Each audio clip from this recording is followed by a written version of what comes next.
So now I will discuss the FTF file, means input file जो Siesta के लिए required होती है. So मेरे पास एक यूनिट सेल है और इसमें FTF को मैंने थोड़ा सा मैनिपुलेट भी किया, कुछ कमेंट्स लिखे हुए हैं कि कौन सा ब्लॉक किस पर्पस के लिए, कौन से फ्लैग कहाँ यूटिलाइज होते हैं. It's a very important thing. So let me open it. ये MOS2 की है unit cell. Let me zoom it.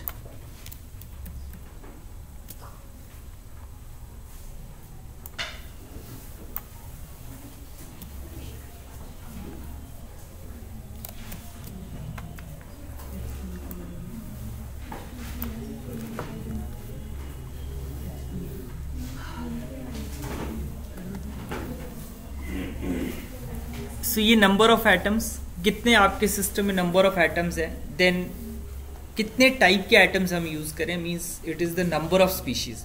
जैसे MOS2 की अगर हम बात करें तो MOS2 में एक मॉलिब्डेनम का एटम होगा, 2 एटम्स जो हैं सल्फर, मींस एक MO स्पीशीज होगी, दूसरी सल्फर होगी. तो जितने एटम्स हमारे पास होंगे उतने ही मेरे को सूडो पोटेंशियल की ज़रूरत पड़ती है. जैसे मान लो 2 स्पीशीज हैं तो उनके सूडो पोटेंशियल भी मेरे पास होने चाहिए.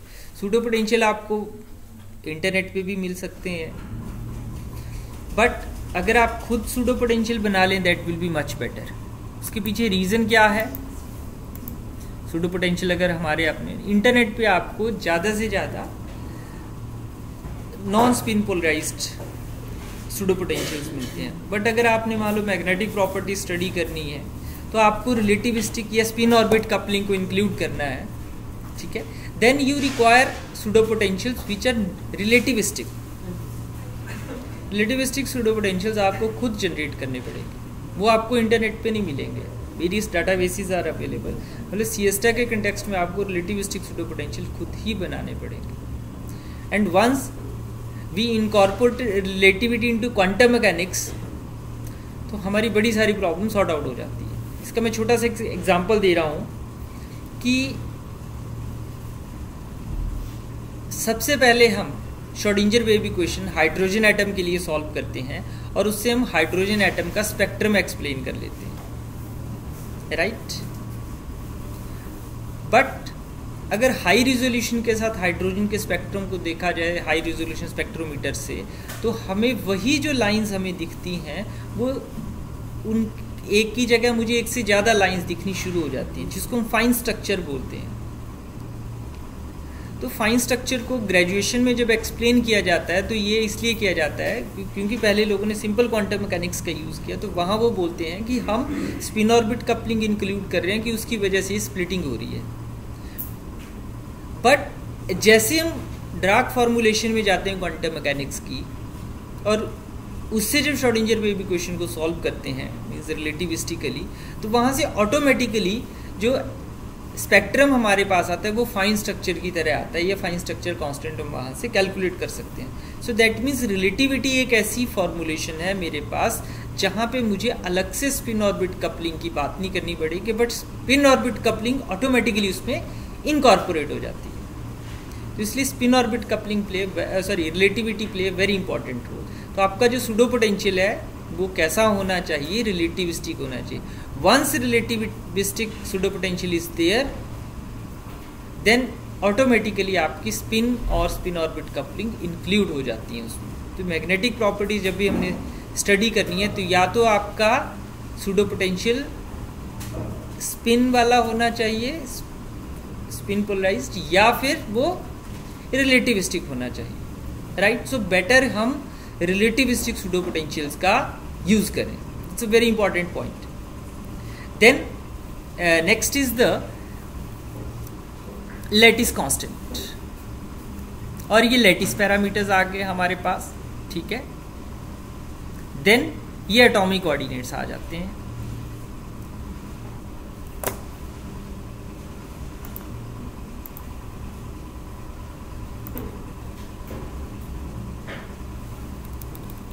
ये एटॉमिक कोऑर्डिनेट्स आ गए. तो ए सल्फर है तो ये सल्फर एटम, ये भी सल्फर, और ये कौन सा एटम है, ये मॉलिब्डेनम एटम है। Then basis set. Basis set कैसा होना चाहिए? बेसिस सेट के लिए हमारे पास अलग अलग फ्लेवर्स अवेलेबल होती हैं। You can do with SZ, SZP, DZ, DZP, DZDP, TZDP या TZTP। मीनिंग क्या है? ये है सिंगल जीटा, ये single zeta polarized, double zeta polarized, double zeta double polarized, triple zeta double polarized, triple zeta triple polarized, अलग अलग flavours available हैं। जैसे जैसे हम इस ऑर्डर में बढ़ते जाएंगे हमारी जो कंप्यूटेशनल कॉस्ट है दैट कीप ऑन इंक्रीजिंग। और ये है क्या? ये बेसिकली न्यूमेरिकल एटॉमिक ऑर्बिटल्स जो हैं उनकी चॉइस है कि हम किस तरह से चूज़ करें कि हमारे रिजल्ट्स भी अच्छे आएँ, कंप्यूटेशनल कॉस्ट जो वो भी बहुत ज़्यादा ना बढ़े। तो इस तरह से हम इसको चूज़ करते हैं। सो DZP जो है it is a best option. DZP जो है हमारे पास बेस्ट ऑप्शन होती है चूज़ करने के लिए। अगर मैं ट्रिपल जीटा पे चला जा रहा हूँ तो कंप्यूटेशन कॉस्ट एकदम सडनली हाइक कर जाएगी। नो डाउट रिजल्ट में इंप्रूवमेंट होता है बट बहुत ज़्यादा इंप्रूवमेंट नहीं होता। अगर 1 या 2% का एरर आ रहा है तो वो बहुत बड़ा एरर नहीं है। तो जनरली ये जो है ऑप्टिमाइज्ड पैरामीटर हैं ये बेसिस सेट के। और ये आता है PAOA एनर्जी शिफ्ट, ये कट ऑफ डिसाइड करता है बेसिस सेट का, cut off radii.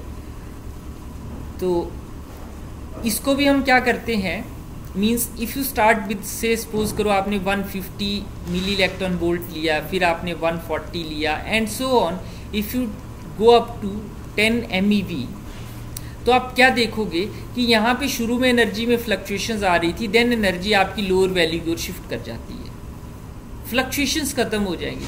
Means energy shift word से value where it converges to a particular, means energy में फ्लक्चुएशंस खत्म हो जाती है। तो एनर्जी शिफ्ट आपकी लोअर वैल्यू पे कन्वर्ज्ड वैल्यू देती है। तो 20 MeV मीन्स जो आपकी चॉइस होती है एनर्जी शिफ्ट को चूज करने की, 20 to 50 मिली इलेक्ट्रॉन वोल्ट, ये आपको बेटर रिजल्ट देती है। सिएस्टा की मैंने सीरीज शुरू में अपलोड की थी यूट्यूब पे, उसमें मैंने विद ग्राफ बताया हुआ। आपने कोई सिस्टम लिया, आपने स्क्रिप्ट बनाई, बट एनर्जी शिफ्ट को चेंज करने के लिए, जैसे मैंने कल आप लोगों से स्क्रिप्ट शेयर की थी, देन आप अलग अलग एनर्जी शिफ्ट पे क्या लोगे, एनर्जी तो आप देखोगे कि लोअर वैल्यू की ओर एनर्जी जो है वो कन्वर्ज कर जाती है एक पर्टिकुलर पॉइंट पे, राइट। तो आपने वो मीन्स ऐसा नहीं हो कि एक कैलकुलेशन में आपने 20 MeV ले लिया, थोड़ी देर बाद कैलकुलेशन की 50 ले लिया। बाय डिफ़ॉल्ट ये 150 MeV इसकी बाय डिफ़ॉल्ट वैल्यू होती है। हायर वैल्यू लेके कैलकुलेशन जल्दी हो जाएगी बट रिजल्ट जो है वो रिलायबल नहीं होंगे। So reliability play a very important role. मैंने तकरीबन हर एक कैलकुलेशन 20 मिली इलेक्ट्रॉन वोल्ट पे की हुई है। इससे कम पे वो थोड़ा प्रॉब्लम कर देता है कन्वर्जेंस की, और प्रॉब्लम बढ़ जाती है। सो बेटर 20 ले लो, 30 ले लो या 50 MeV आप जो है एनर्जी शिफ्ट वैल्यू ले सकते हो। सबसे इंपॉर्टेंट पैरामीटर ये है जो आपने कैलकुलेशन के दौरान चेक करना है, राइट। देन इसके बाद अगला बड़ा इंपॉर्टेंट पैरामीटर आता है। So what was that? ये फंक्शनल इंफॉर्मेशन। फंक्शनल पे आज बात होनी थी, नहीं हो पाई, बट फंक्शनल क्या होता है? मैंने कल भी बात बताई थी कि इलेक्ट्रॉन जो है बड़ा एक अजीब सा बिहेव करता है, उसको मैथमेटिकली कैसे बताया जाए, it's a very tedious task.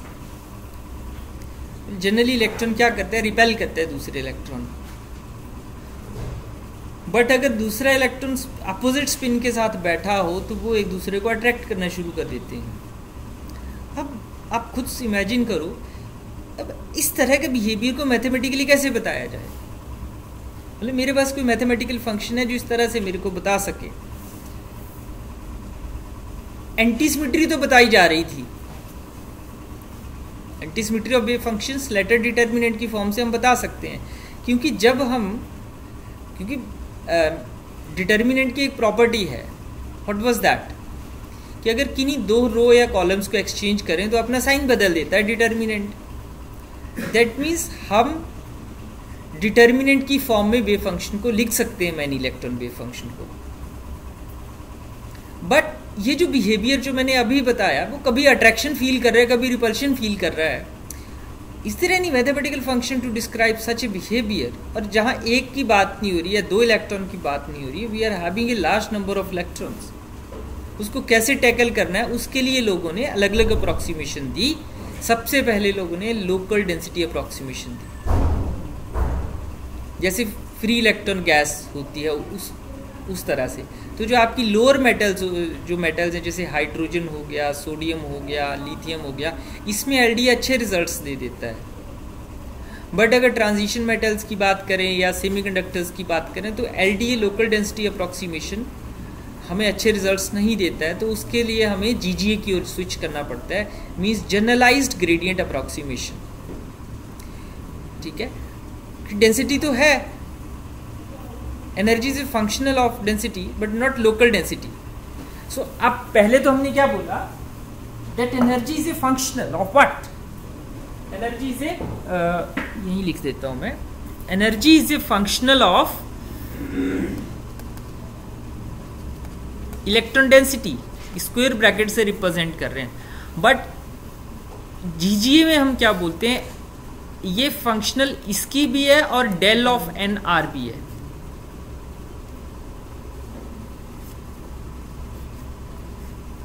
ये क्या है, ये हमारे पास एलडीए है और ये जीजीए है। तो आपने कौन सा फंक्शनल यूज करना है, यू आर यूजिंग एलडीए और जीजीए। ठीक है, अभी सिएस्टा में सिर्फ दो ही ऑप्शंस हैं, एलडीए और जीजीए। देन एक और आता है वंड वाल्स, बीडीडब्ल्यू। आई एम नॉट ज़्यादा डिटेल में नहीं मैं इसकी बात करूंगा, बट वंडरवॉल्स कब यूज किया जाता है, वंडरवॉल्स फंक्शनल कब यूज करते हैं? वंडरवॉल्स किए जाते हैं वंडरवॉल्स मटेरियल्स को स्टडी करने के लिए। पॉइंट समझना, it's a very crucial point. When do we use van der Waals exchange correlation functional? अब वंडरवॉल्स फोर्सेस को कैसे पता करेंगे, क्या वंडरवॉल्स फोर्सेस एग्जिस्टेंस में आ रही हैं या नहीं आ रही हैं? It's a very important point. तो अब वंडरवॉल्स मटेरियल्स क्या होते हैं? If I try to look at the graphite, graphite van der Waals material है। MOS2 is also van der Waals material। पता कैसे लगेगा? अब मैं ग्रेफाइट का एग्जांपल लूंगा तो शायद मेरी हेल्प करे। So what will happen for graphite? Graphite basically it's a layered structure, so many layers of graphene are stacked together, but जो कार्बन एटम्स थे ग्राफीन के, उनके बीच में डिस्टेंस कम है, बट एक और दूसरी लेयर के बीच में जो डिस्टेंस है that is larger enough.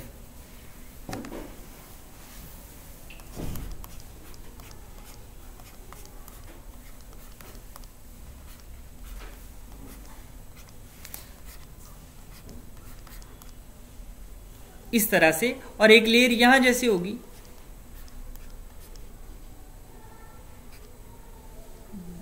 It's like this।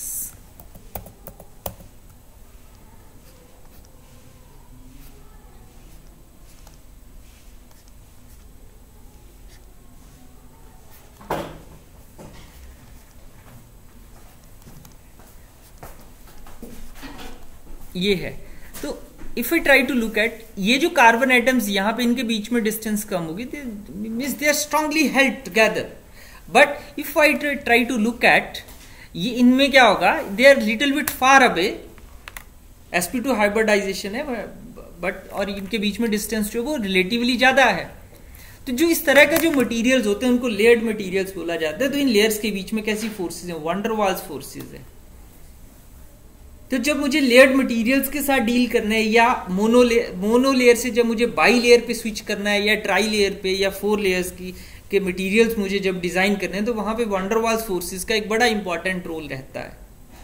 MOS2 में भी यही हो रहा है। इनको वंडर वाल्स मटेरियल्स बोला जाता है। कैसे आइडेंटिफाई करेंगे? उनका स्ट्रक्चर बताएगा, जो सी डिस्टेंस है वो बताएगा। डायमंड में ऐसा नहीं है, ठीक है। एक तो ये चीज है। दूसरे, जब मुझे मान लो किसी सरफेस के ऊपर किसी और मॉलिक्यूल को लेके आना है, तो मॉलिक्यूल किसी सरफेस की ओर क्यों अट्रैक्ट होगा? जब वंडरवाल्स फोर्सेस होगी। तो वहां पे भी जब मुझे एड्सॉर्प्शन करवानी है किसी मॉलिक्यूल की या किसी नैनो क्लस्टर्स की, मान लो MOS2 की मोनोलेयर के ऊपर मुझे गोल्ड के क्लस्टर को लेके आना है, तो वहां पे वंडरवाल्स जो ये फंक्शनल होंगे वो इंपॉर्टेंट रोल प्ले करते हैं। तो वहां पे हम वंडरवाल्स फंक्शनल का यूज कर सकते हैं। तो सिएस्टा में मेरे पास LDA, GGA और BDW वंडरवाल्स फंक्शनल, ये 3 ऑप्शंस अवेलेबल हैं। हाइब्रिड फंक्शनल इसमें नहीं है। हाइब्रिड फंक्शनल क्या होता है? हाइब्रिड फंक्शनल में कुछ परसेंट LDA यूज किया जाता है, कुछ परसेंट GGA यूज किया जाता है। मैनुअली तो आप हाइब्रिड फंक्शनल बना सकते हो खुद सिएस्टा में, बट बना बनाया हाइब्रिड फंक्शनल आपको नहीं मिलेगा। अब इन फंक्शनल की अलग अलग फ्लेवर्स होती हैं। LDA की अलग फ्लेवर्स हैं, GGA की अलग फ्लेवर्स हैं, वंडरवाल्स की अलग फ्लेवर्स हैं। इसी तरह हाइब्रिड की भी अलग फ्लेवर है जिसको हम B3LYP भी बोलते हैं। सिएस्टा में GGA के केस में BLYP फंक्शनल अवेलेबल है, बट हाइब्रिड नहीं है। बट हाइब्रिड फंक्शनल हमारे पास जनरली जो लोगों ने यूज किया जाता है B3LYP है। ये ऑथर्स है, मतलब लोगों ने अलग अलग एस्टिमेट करने की कोशिश की LD और GGA के फंक्शनल्स को, तो ये उनकी लिस्ट है, वो भी आपको मेंशन करना पड़ता है। And it's not for siesta only, it's for all the DFT based codes. It's not for siesta only. ये सभी कोड्स में इसी तरह से हम चूज करते हैं। कुछ ब्लैक बॉक्स की तरह होते हैं कोड्स, उसमें आपने इंश्योर करना है कि आप कौन सा फंक्शनल यूज कर रहे हो, राइट। सो यहां पे ये हम, जैसे यहां पे PBE है, इसके लिए और भी फ्लेवर्स अवेलेबल हैं, जैसे PBE SOL है, RPBE है। इस तरह से बहुत सारी फ्लेवर्स अवेलेबल हैं अगर आप सिएस्टा के मैनुअल में जाओ। एक और बड़ी इंपॉर्टेंट चीज है, आपने जनरली ये कोशिश करनी है कि जो एक्सचेंज कोरिलेशन फंक्शनल आप यहां भी यूज कर रहे हो FDF में, सेम एक्सचेंज कोरिलेशन फंक्शनल आपने सूडो पोटेंशियल को जनरेट करती बार भी यूज करना है। वहां पे फ्लैग अलग है, नोटेशंस अलग है, मीन सिंटेक्स अलग है। जैसे यहां पे ये है PBE का को इससे रिप्रेजेंट किया हुआ है, वहां पे PB से रिप्रेजेंट करते हैं, ठीक है। PB रिलेटिविस्टी करना तो वहां पे फ्लैग PBR हो जाएगा। नोटेशंस का फर्क है और कुछ नहीं है, ठीक है। यहां तक क्लियर हो गया? सिंपल है। बाकी जब करेंगे तो पता चल जाएगा धीरे धीरे। और ये स्पिन की मैं अभी बात नहीं करूंगा, नॉन कोलिनियर, कोलिनियर, ठीक है। ये हायर लेवल पे चीज होगी, जब कुछ रिजल्ट दिख जाएगा तो उस टाइम बात करके फायदा है, अभी कंफ्यूज करके कोई फायदा। ये होती है SCF इटरेशंस। ये जब सेल्फ कंसिस्टेंस एक पर्टिकुलर पोजीशन के लिए वो खुद को एनर्जी मिनिमाइज करता है, तो उस टाइम ये चीज चलती है, लूप चल रहा होता है। जब वो मान लो 20 स्टेप में वो कन्वर्ज कर गई तो वो अगला स्टेप चल पड़ेगा। जैसे वैसे तो मैंने यहां पे 2000 स्टेप लिखे हुए हैं, अगर जल्दी खत्म हो जाती है ऑटोमेटिकली बंद हो जाएगी। ऐसा नहीं कि 2000 बहुत बड़ा नंबर है। SCF मस्ट कन्वर्ज, ये कन्वर्जेंस के पैरामीटर्स हैं और कुछ भी नहीं है। देन एक और बड़ा इंपॉर्टेंट पैरामीटर है, दैट इज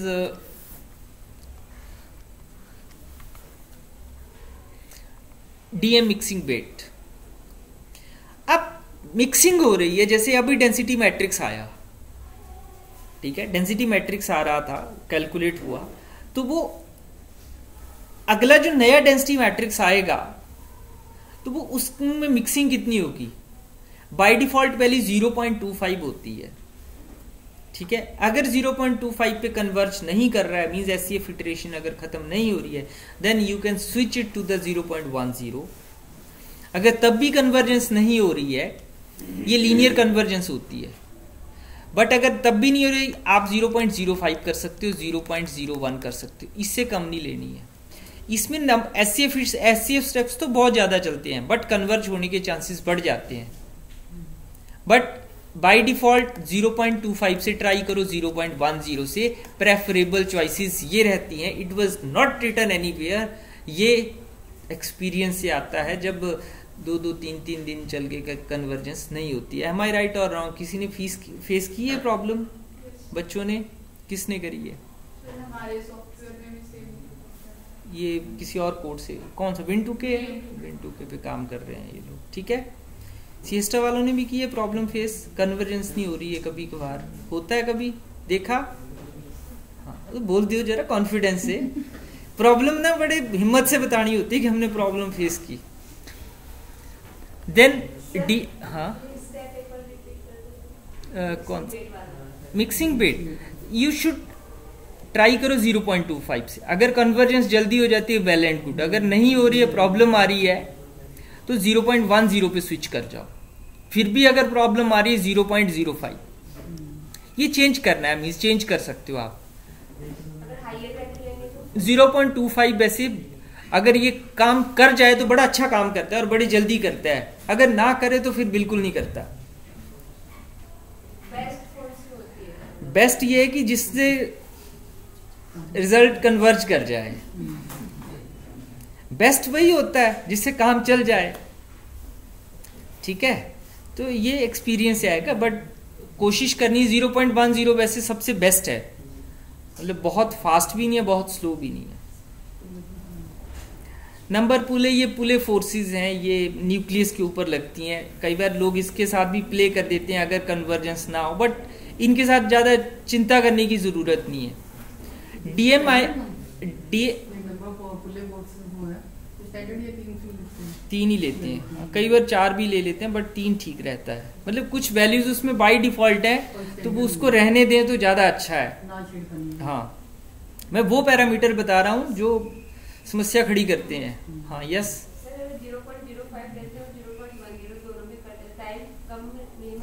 टाइम ज्यादा लगेगा, 0.5 में और ज्यादा लगेगा, 0.1 में और ज्यादा लगेगा, क्योंकि बहुत मिक्सिंग बड़ी कम हो रही है। फिर धीरे धीरे मिक्सिंग हो रही है, धीरे धीरे फिर वो कन्वर्जेंस की ओर स्विच करेगा,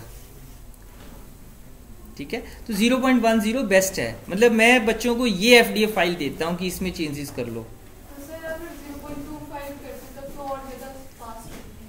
हाँ फास्ट हो जाता है, तो नॉन लीनियर है तो गड़बड़ कर होने के चांसेस भी बढ़ जाते हैं, फिर कई बार नहीं होता। छोटे सिस्टम के लिए हो जाएगा, जब when you switch from towards the large number of atoms तो वहां प्रॉब्लम आ जाती है, या ट्रांजिशन एलिमेंट्स होंगे तो वहां पे प्रॉब्लम आ जाती है। MOS2 आसानी से कर देगा, MO की बजाय अगर मैं CRS2 की ओर जाऊंगा ना, CRSE2 की ओर, मतलब वो नहीं कन्वर्ज करेगा। 3 एटम्स हैं, गड़बड़ हो जाएगी, टाइम लगेगा। ये पैरामीटर यही रखना है। अगर कन्वर्ज कर जा रहा है तो इसी से काम चलो, नहीं हो रहा है तब रिड्यूस करनी है वैल्यू, अदरवाइज नहीं करनी है। मतलब आपने ऐसा नहीं कर लिया कि पैरामीटर ऐसा ले लिया कि जी वो अच्छा रिजल्ट दे रहा है, but it is taking a lot of time, वो भी हमें साथ में ख्याल रखना पड़ता है, ठीक है। तो ये बाकी ठीक है। ये DMI स्पिन जो है, ये अगर फॉल्स करें तो फेरोमैग्नेटिक के लिए ये चलाता है, ट्रू एंटी फेरोमैग्नेटिक के लिए चलाता है। Rest of the parameters will remains the same. और ये डेंसिटी मैट्रिक्स का टॉलरेंस है 10⁻⁻5। इसका मतलब है 10⁻⁻5 इसकी टॉलरेंस है। डिफॉल्ट वैल्यू है 10⁻⁻4, but better you go, because हमने कैलकुलेशन करनी है तो हम इसकी ओर जाएं तो ज्यादा अच्छा है, ये हमें बेटर रिजल्ट देगा रादर देन दिस। हाँ कन्वर्जेंस जल्दी हो जाएगी, बिकॉज टॉलरेंस कम रख रहे हैं हम, टॉलरेंस कम रख रहे हैं तो जल्दी कन्वर्जेंस हो जाएगी, जल्दी रिजल्ट आ जाएगा, बट वो रिजल्ट रिलायबल नहीं हो पाएगा, इतनी अच्छा चीजें नहीं आएंगी। देन अनदर आता है mesh cut off. Mesh cut off basically एक तरह से एनर्जी पैरामीटर है, ये इंटीग्रेशन में काम आता है रियल स्पेस में। तो ये 300 रीड वर्ग जो है ये अच्छी वैल्यू है। अगर आप 350 लो, 400 रीड वर्ग लो, then it will take very larger time. Default value इसकी 150 रीड वर्ग है, बट हम 150 आपको रिजल्ट नहीं देगा। इसमें भी हम क्या करते हैं, हम कन्वर्जेंस टेस्ट देखते हैं। इसके केस में मैश कट ऑफ जब हम डिसाइड करते हैं, जैसे मान लो मैंने एक कैलकुलेशन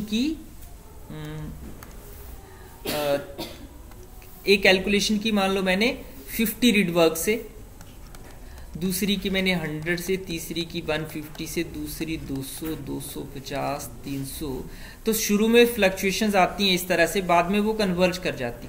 200 के बाद वो कन्वर्जेंस होनी शुरू हो जाती है 200-250 के आसपास। सो बेटर है यू शुड टेक 250 और 300, ताकि एनर्जी चेंज ना करे।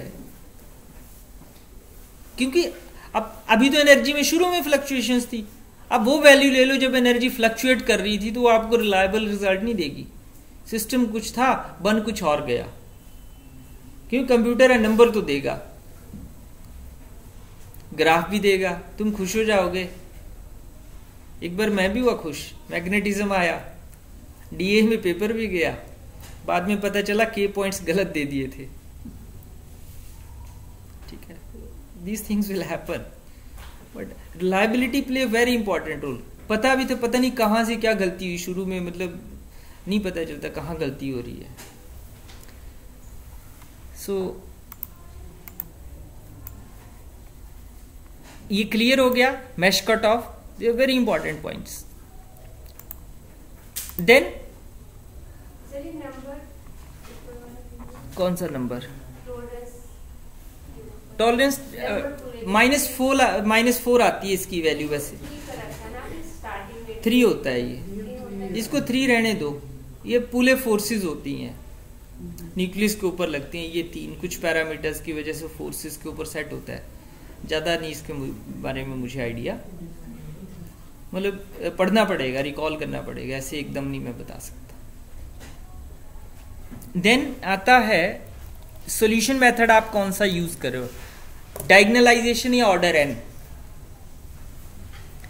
अब 100-200 एटम्स तक या 300 एटम्स तक आपका डायगोनलाइजेशन मेथड अच्छे से काम करता है।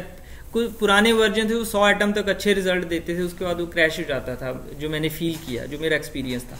आजकल 200-250 एटम्स तक वो अच्छे से काम कर ले रहा है, 300 तक। बट अगर आप ऑर्डर डायगोनलाइजेशन मेथड एक और order N, you can switch towards the order N method also. ये मैंने अभी तक एक्सप्लोर नहीं किया है।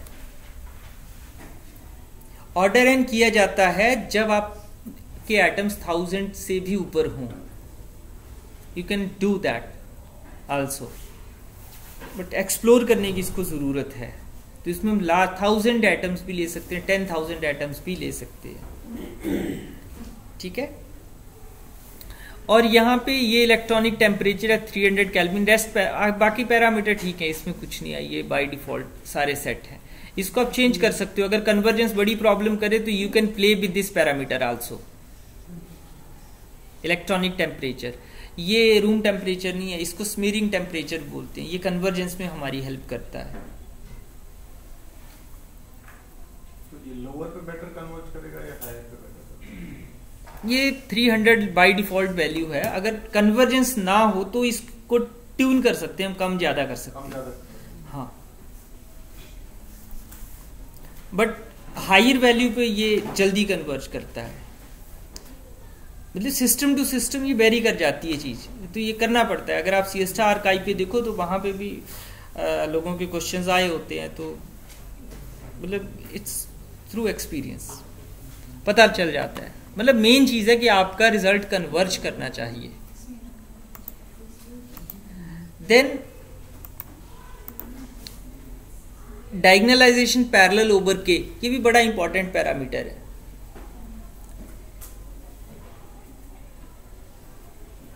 अभी क्या हुआ, पीछे मैंने पैरेलल में कैलकुलेशन रन कर दे रहे थे, I think number of atoms कुछ ज़्यादा थे। राधिका कितने एटम्स थे? 117। 117 एटम्स थे।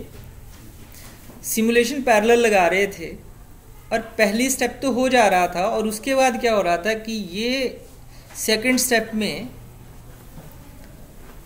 जो रैम थी वो भी पूरी यूटिलाइज, 16 GB रैम और उधर 32 GB रैम उसको भी खींच ले रहा था ये पूरा सेकंड स्टेप में। पता नहीं कोई चीज़ क्या हो रही थी, और वो थोड़ी देर बाद सेकंड स्टेप में जाके वो कैलकुलेशन खत्म हो जा रही थी, क्रैश कर जा रही थी। फिर मैंने सोचा कि क्यों ना पैरेललाइजेशन ओवर के किया जाए। मैंने मैनुअल पढ़ा, फिर मैंने ये फ्लैग ऐड ऑन किया रिसेंटली, ये वाला फ्लैग। तो ये आपने ऑन करना है, जिससे अगर पैरेलल आपने कैलकुलेशन चलाई हो तो आपकी हेल्प होगी। तो रैम जितनी यूज हो रही है उतनी ही रहेगी। ऐसा नहीं होगा कि अगला जो सीजी स्टेप चला उसमें आपकी रैम का लोड बढ़ गया, फिर बढ़ गया, एंड सो ऑन।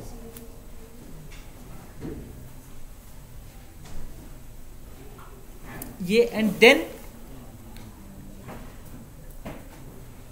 एक बार अधिकारी सर भी मेरे से पूछ रहे थे कि इसको करते हैं, बोले लोड बड़ा बढ़ जा रहा है, मतलब इतनी रैम यूज हो रही है। मुझे उस टाइम समझ नहीं आ रहा था, बिकॉज काठमांडू का क्लस्टर था, उस पर मैंने कैलकुलेशन चलाई हुई थी, तो उतना अंडरस्टैंडिंग, क्योंकि रैम का पता नहीं लग रहा था कि how much RAM is used. जब अपने सिस्टम पे देखा देन रियलाइज किया कि इस वजह से, अदरवाइज रैम इतनी ज्यादा नहीं यूज हो रही थी, मतलब 8 या 9 GB रैम यूज हो रही थी, इससे ज्यादा नहीं रैम यूज हो रही थी पैरेलल करके भी। इवन 4 या 5 नोड्स पे पैरेलल मैंने इसको चलाया हुआ था, इनके 117 एटम थे। देन ये जो ब्लॉक है बैंड स्ट्रक्चर का, ये बड़ा मजेदार पॉइंट है, तो इसके बारे में मैं बाद में बात करूंगा, अभी वहां पहुंचे नहीं है, तो इसके बारे में बैंड स्ट्रक्चर एनालिसिस पे बाद में जाएंगे। देन ये डेंसिटी ऑफ स्टेट का ब्लॉक है, इसको ऐसे रखें तो ज़्यादा अच्छा है। बाय डिफॉल्ट यहाँ पे 25 होता है या 10 और यहाँ पे 1000, तो आपकी जो डेंसिटी ऑफ स्टेट है वो बैंड स्ट्रक्चर के साथ मैच नहीं करती है। क्यों नहीं करती वो बाद में उस। देन आता है MD type of run, molecular dynamics कौन सी चला रहे हो आप, वो है सीजी, कंजुगेट ग्रेडियंट। जैसे मैंने कल बताया कि एटम खुद अपनी पोजीशन बदल बदल के देखेंगे कि मुझे किसके साथ रहना है, ठीक है। जैसे आप क्लासरूम में सीट बदल बदल के देखते हो, शुरू में जब नई नई क्लास चलती है ना, एमएससी की या बीएससी की, है ना, यार आज यहाँ बैठ जाते हैं, जो दोस्ती बनते बनते कुछ 10-12 स्टेप फॉलो करने पड़ते हैं, घूमना पड़ता है डेस्क में, वैसे एटम भी घूम घूम के देख रहे हैं अपनी पोजीशन बदल बदल के, जिसको बोलते हैं कंजुगेट ग्रेडियंट, ठीक है, सीजी। हाँ, फायर है, ब्रॉयडन है, और भी बड़े सारे मेथड्स हैं ऑप्टिमाइजेशन के, बट आई ट्राइड, अभी तक मैंने सीजी ही किया हुआ है, उससे काम चल रहा है। बाकियों को आप एक्सप्लोर कर सकते हो कि किससे बेटर रिजल्ट्स आ रहे हैं, जल्दी कन्वर्जेंस हो रही है, it's a thing to explore, आप कर सकते हो। Force tolerance by default 0.04 electron volt पर एंगस्ट्रॉम होती है, यहाँ पे मैंने थोड़ा बेटर किया तो 0.01 इलेक्ट्रॉन वोल्ट पर एंगस्ट्रॉम फोर्स टॉलरेंस रखी हुई है, ये अच्छी वैल्यू है। बट अगर आपने फोनोन कैलकुलेशंस करनी है, ठीक है, जो आप लॉन्गिट्यूड में ऑप्टिकल और अकॉस्टिकल मोड्स देखते हैं, राइट, तो वहां उसको बोलते हैं फोनोन स्पेक्ट्रम। अगर आपने वो स्टडी करना है देन आपने इसको 0.001 इलेक्ट्रॉन वोल्ट पर एंगस्ट्रॉम करके चलना है फॉर फोनोन कैलकुलेशंस।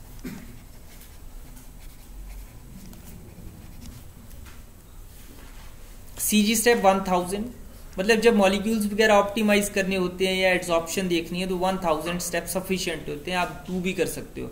बट अगर जल्दी कन्वर्जेंस हो जा रही है एनर्जी की तो अपने आप सिमुलेशन स्टॉप हो जाएगी, need not to worry about that. Convergence has been attained then it will terminate, ठीक है। ये सीजी डिस्प्लेसमेंट होती है, मींस कितना एटम अपनी पोजीशन से डिस्टर्ब होंगे। मतलब जब मैं आपको कल बता रहा था कि यार एटम्स खुद को प्लेस करेंगे तो 0.1 एंगस्ट्रॉम वो मूव करेंगे अपनी पोजीशन से, यहाँ जाएंगे कि उधर जाएंगे, जब तक उनकी फोर्सेस जीरो ना हो जाए वो अपने आप चलते रहेंगे, इट्स ऑटोमेटेड।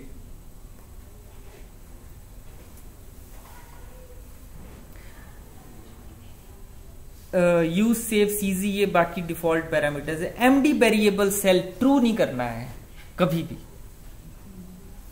देखो एमडी वेरिएबल सेल ट्रू का मतलब क्या है कि आपका सेल वेरिएबल हो जाए। सेल वेरिएबल होने का मतलब क्या, मान लो एक कमरा है, अब कमरे में या तो आप भी मूव कर रहे हो, कमरे की दीवारें भी मूव करती रहे अपने हिसाब से, तो कई बार क्या होता है कि वो स्ट्रक्चर बड़ा डिस्टॉर्टेड जैसा हो जाता है। दीवार जो कमरा है जिसमें वो एटम्स पड़े हुए, या बॉक्स बोल दो जिसमें एटम बैठे हुए, तो सबसे पहले हम एटम ऑप्टिमाइज करते हैं या सेल ऑप्टिमाइज कर लिया। पहले मैं बताऊंगा आप लोगों को कि सेल कैसे ऑप्टिमाइज करते हैं, उसके बाद एटम्स को कैसे ऑप्टिमाइज करते हैं, फिर सेल को ऑप्टिमाइज करते हैं, फिर दोबारा एटम को ऑप्टिमाइज करते हैं, जब तक 0 स्टेप में वो ऑटोमेटिकली ऑप्टिमाइज ना हो जाए। अभी नहीं समझ आएगी बात मैं क्या बोल रहा हूँ, बट ये होता है। मैं जब करेंगे तो then I will let you know that why I am saying in that manner. Maximum CG ये है, एटम्स खुद को डिस्प्लेस कर रहे हैं अपनी पोजीशन से उस इक्विलिब्रियम पे आने के लिए। जैसे कल हाइड्रोजन और ऑक्सीजन के थे, वाटर के मॉलिक्यूल को जब हम देख रहे थे, तो हाइड्रोजन और ऑक्सीजन के एटम 0.1 एंगस्ट्रॉम से मूव कर रहे थे। कभी एक मूव कर रहा है, कभी कोई इधर जा रहा है, कोई इधर जा रहा है, तो 61 स्टेप में जाके वो ऑप्टिमाइज हुआ, right? So that's what will happen. Then write forces, अगर आपने फोर्सेस राइट करवानी आउट फाइल में तो वो लिखेगा। एमडी हिस्ट्री लिखवा लो, अच्छा रहता है। लॉन्ग आउटपुट, ये डिफॉल्ट पैरामीटर्स हैं। ये डायलेक्ट्रिक प्रॉपर्टीज के कुछ ब्लॉक्स हैं। I am not going to talk about these right now. ये चार्ज डेंसिटी के प्लॉट्स हैं, बट मैं ये फाइल आपके साथ शेयर कर दूंगा, इसमें डाल दूंगा वेबसाइट में, ठीक है? So this is all about अबर DFT, sorry not DFT but FDF file. So I think I have to stop now. Tomorrow हम कोई नई चीज पकड़ के ये फाइल में शेयर करूंगा। कल हम नए सिस्टम्स डिजाइन करेंगे and I will talk about periodicity and all other things. फिर हम एटम कोड को इंस्टॉल करेंगे।